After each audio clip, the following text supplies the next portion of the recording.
Moin liebe Tischtennisfreunde, heute teste ich ein absolutes Brett, nicht nur vom Preis, sondern auch von der Härte des Belags, und zwar den Jola Trinity Charged aus der Select-Serie von Jola.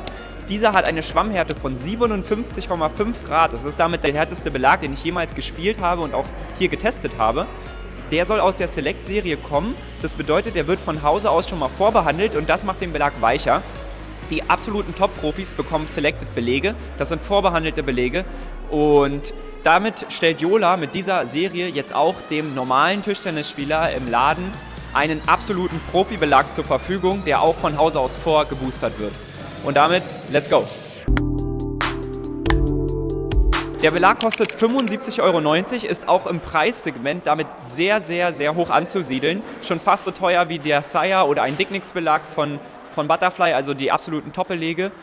Den gibt es in der Schwammhärte, wie ich schon gesagt habe, 57,5. Den Belag gibt es in der Schwammhärte 2,0 und Max. Ich teste den Belag hier in der maximalen Schwammhärte für hoffentlich maximale Performance auf dem Innerforce ALC-Holz von Butterfly. Das ist sehr ähnlich zu dem Holz, was ich aktuell spiele, und habe ich eine Ewigkeit gespielt. Ich mag das Holz sehr. Genau, vielen Dank an Patrick Strahl, wir sind hier in seinem Shop, er hat uns den Belag zur Verfügung gestellt. Ihr könnt hier Tischtennis spielen, aber ihr könnt hier auch gleichzeitig neues Material testen, weil ihr dann hier auch gleich eine Platte zur Verfügung habt und könnt die Materialien alle, die im Store vorrätig sind, durchprobieren und somit euer perfektes Material hier finden. Genau, danke dafür, ist in Berlin in der Osloer Straße, und damit, let's go! Das heutige Testvideo drehen wir leider ohne Spin-Side, das werden wir in Zukunft natürlich wieder für euch machen. Hier hatten wir bisher noch nicht die Möglichkeit, ein Spin-Side-Setup aufzubauen, aber wir haben es nicht vergessen und werden natürlich in Zukunft unsere Belege auch weiterhin mit Spin-Side testen.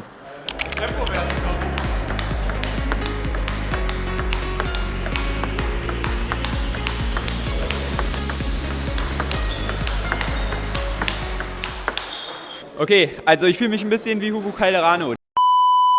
Boah, muss kurz durchatmen. Sieht man mich überhaupt? Guck mal. Also, die ersten Topspins und die ersten Konterbälle mit dem Belag wurden gespielt. Der Ball hat eine wunderschöne Eigendynamik entwickelt. Bin wirklich beeindruckt. Ich hätte nicht gedacht, dass man mit so einem harten Belag, mit eigentlich wenig Energie, die man reingibt, viel rausbekommt. Der Ball hatte eine schöne Flugkurve. Ich mag dieses klebrige Obergummi. Dadurch hast du immer das Gefühl, du kannst den schön greifen. Bei ganz normalen Blockbällen performt der Belag richtig gut. Das war in meinen Augen jetzt aber auch zu erwarten, weil das ist gerade die Stärke von harten Belegen. Wenn man weiß, wo der Ball hinkommt, kann man viel Energie in den Ball reingeben, kann man schön Schwung spielen. Aber gerade bei kleinen Bewegungen, wenn man nicht genau weiß, wo der Ball hinkommt, wenn man sich gut bewegen muss, teilweise auch auf Unterschnitt gefühlvoll ziehen muss, ich finde, das sind die Schwächen auch im Aufschlag-Rückschlag von so einem harten Belag. Trotzdem bin ich überrascht, weil diese Härte, hätte ich gedacht, spielt sich anders. Also es ist doch schon gefühlvoller und weicher, als sich diese 57,5 Grad anfühlen. Er spielt sich sehr intuitiv, finde ich. Sehr ähnlich zu dem Xiom Jekyll & Hyde C55, den ich auch schon mal getestet habe. Der hat mir auch sehr gut gefallen.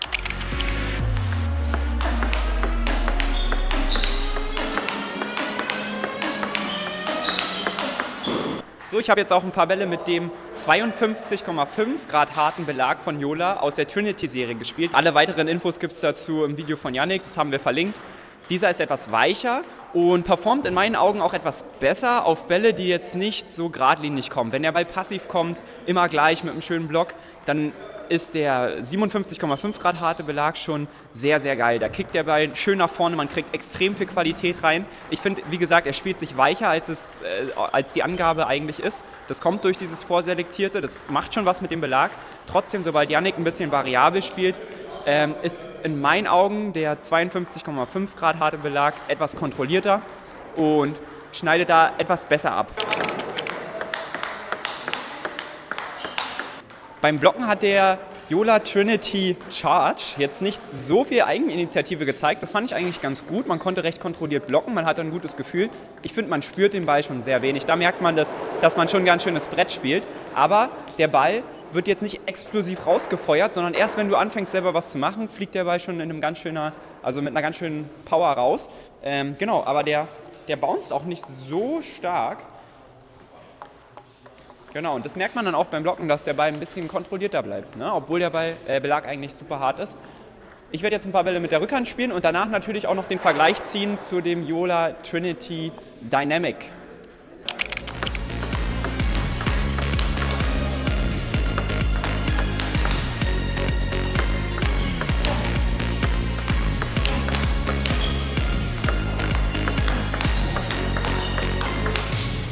So, beim Rückhand-Topspin fand ich den Belag jetzt auch nicht verkehrt. Der Ball kommt genauso raus, wie man sich das vorstellt. Hat nicht zu viel Power, nicht zu viel Katapult. Wenn ich den aber mal feiner und weicher treffen will, merke ich schon, dass der Belag ja nicht an seine Grenzen kommt, aber dass mir da einfach das Einsinken fehlt. Ne? Da spiele ich nur auf dem Obergummi, dann kommt fast gar keine Power raus. Also wenn ich sehr wenig mache, kommt auch wirklich sehr, sehr wenig raus. Da finde ich, ist ein weicherer Belag vielleicht mehr von Vorteil für mich in der Rückhand, wo ich vielleicht auch mal soft spielen will und ein bisschen weicher über den Ball gehen will, nicht immer den ganzen Körper reingebe in den Ball, weil ja, da dann manchmal der Ball einfach nicht so rauskommt, wie ich mir das vorstelle. Genau, wenn man aber top zum Ball steht und einen schönen Schwung hat, dann kommt hier auch wirklich ein richtig guter Qualitätsball raus. Gefühlstechnisch spüre ich den Ball nicht so stark. Also das Holz leitet jetzt nicht so viel Feedback vom Ball bei Kontaktzeit irgendwie weiter in die Hand.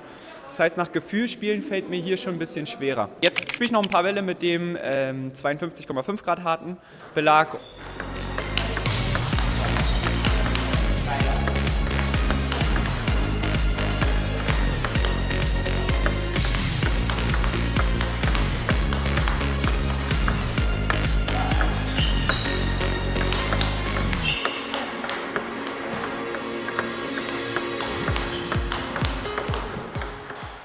Ja, im Vergleich zum Trinity Dynamic muss ich sagen, der Dynamic war auch wirklich dynamischer. Also da kam mehr raus, aber war für mich auch ein bisschen unkontrollierter. Ne? Bei dem anderen habe ich sehr geradlinig gezogen, den gut getroffen und es kam immer schön, wenn ich den im normalen Schwung getroffen habe, also mit dem harten Belag, kam auch immer ein sehr schöner Topspin raus. Das war beim weicheren für mich ein bisschen schwieriger zu kontrollieren. Ich glaube, der hat eine höhere Eigendynamik und obwohl er weicher ist, ist er für mich schwieriger auf der Rückhand zu spielen. Mal schauen, wie es jetzt im Aufschlag-Rückschlag aussieht. Let's go!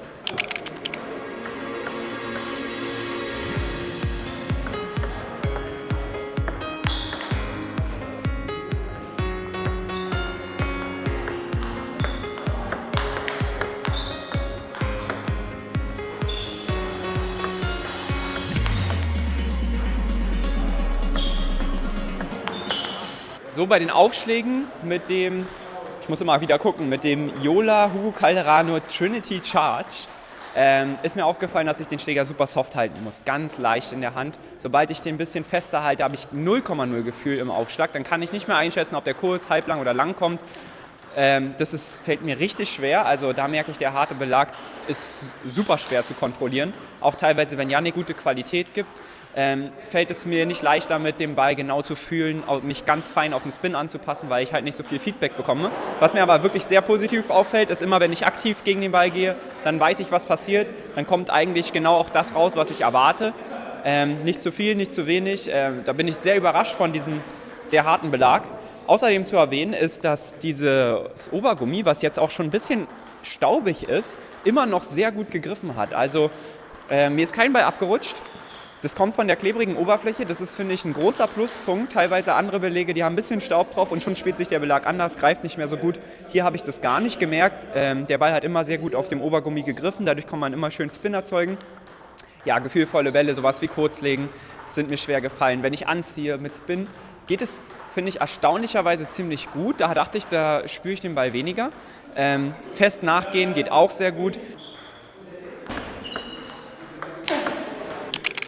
Kommen wir nun zu meinem abschließenden Fazit. Ich habe jetzt alle möglichen Bälle mit dem Jola Trinity Charge gespielt, der vorselected ist und mit Hugo Calderano zusammen entwickelt wurde. Es wird erzählt, dass Hugo Calderano genau dieselben Belege spielt, die man jetzt auch im Shop kaufen kann. Das heißt, ein Profibelag, der vorbehandelt ist, der für alle auch zugänglich gemacht wird. Ich glaube, so einen Belag gibt es noch nicht auf dem Markt. Sehr cool, dass Jola da diesen Schritt wagt und auf jeden Fall der breiten Masse auch die Profi-Belege zur Verfügung stellen möchte. Ich muss sagen, der Belag hat mir sehr gut am Anfang gefallen, besonders auf den geraden Bällen, wo ich immer einen schönen Schwung reingeben kann. Bei der Vorhand noch besser als auf der Rückhand. Tendenziell, finde ich, gefällt er mir auch besser auf der Vorhand. Dort brauche ich nicht ganz zwingend bei jedem Ball einen super soften oder einen softeren Belag, einen weicheren Belag. Bei der Rückhand brauche ich das schon mehr, besonders wenn ich über den Tisch flippe mit dem Belag. Ist es sehr unkontrolliert. Wenn ich den Ball dann doch mal ein bisschen anders bekomme, als ich ihn erwarte, ist es in der Rückhand für mich ziemlich unkontrolliert. In der Vorhand hingegen fand ich ihn überraschend gut. Weiche Topspins gelingen damit, Flips über den Tisch, anschupfen. Kurzlegen ist schwer, weil der doch immer eine Eigendynamik hat. Und mit einem harten Belag gut kurz zu legen und sicher kurz zu legen, fällt mir besonders ziemlich schwer. auch die Aufschläge fand ich sehr schwer. Da performt für mich der weichere Belag, den Yannick getestet hat, doch deutlich besser. Dort kann ich ein bisschen mehr Schnitt reingeben und der Ball bleibt auf jeden Fall kurz oder auch kontrollierter. Ich spüre den Ball mehr auf dem Holz. Das fällt mir hier auf der Vorhand doch schwerer, wenn ich nicht aktive Bälle spiele. Ich finde den Preis ziemlich hoch angesetzt, aber klar, da steckt jetzt auch nochmal eine neue Technologie sozusagen dahinter, der ist vorbehandelt. Und ich kann ihn jetzt leider nicht Langzeit bewerten, weil ich ihn wahrscheinlich nicht spielen werde. Also so gut hat er mir dann auch nicht gefallen auf der Vorhand, dass ich sage, ich möchte diesen sehr harten Belag auf der Vorhand spielen. Ich weiß, wenn es zu brenzlichen Situationen im Spiel kommt, dass ich dann doch ein bisschen verkrampfe und dann brauche ich nicht noch einen Schläger, der noch härter ist. Ihr solltet den Belag wirklich nur spielen, wenn ihr eine sehr gute Technik habt, sehr gut mit den Beinen euch bewegt. Es ist ein Profibelag, das merkt man. Ich komme da auch an meine Grenzen, auch bei der Vorhand. Wenn ich nicht gut stehe, macht der Belag nicht das, was ich will. Genau, deswegen kann ich den empfehlen, aber nur ab einem wirklich sehr guten Level. Probiert es sehr gerne aus.